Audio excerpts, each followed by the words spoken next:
മതിലകം കൂളിമുട്ടം ജനശക്തി ഗ്രന്ഥശാലയുടെ പുതിയ കെട്ടിടത്തിന്റെ നിർമ്മാണോദ്ഘാടനം നടത്തി. സംസ്ഥാന സർക്കാർ അനുവദിച്ച 1 കോടി രൂപ വിനിയോഗിച്ചാണ് ഗ്രന്ഥശാലയ്ക്ക് കെട്ടിടം നിർമ്മിക്കുന്നത്. ഇ.ടി. ടൈസൺ എം.എൽ.എ നിർമ്മാണോദ്ഘാടനം നിർവഹിച്ചു. മതിലകം ഗ്രാമപഞ്ചായത്ത് പ്രസിഡന്റ് സുമതി സുന്ദരൻ അധ്യക്ഷത വഹിച്ചു.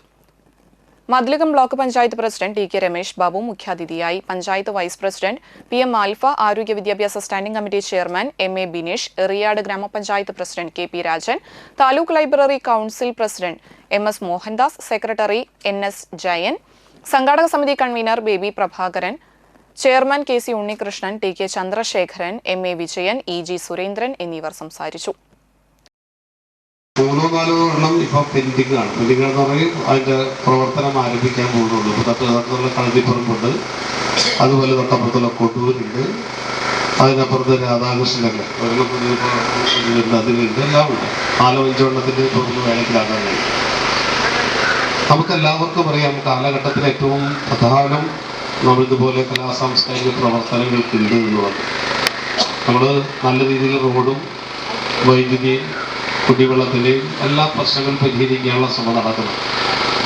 അതോടൊപ്പം തന്നെ അതിഭീകരമായ സ്ഥിതിയിലേക്ക് നമ്മുടെ ഈ പൊതുസമൂഹം മാറുന്നുണ്ട്. വിചാരിക്കാത്ത അർത്ഥത്തിലേക്കാണ് പൊതുസമൂഹം മാറുന്നത്. അങ്ങനെ മാറുമ്പോൾ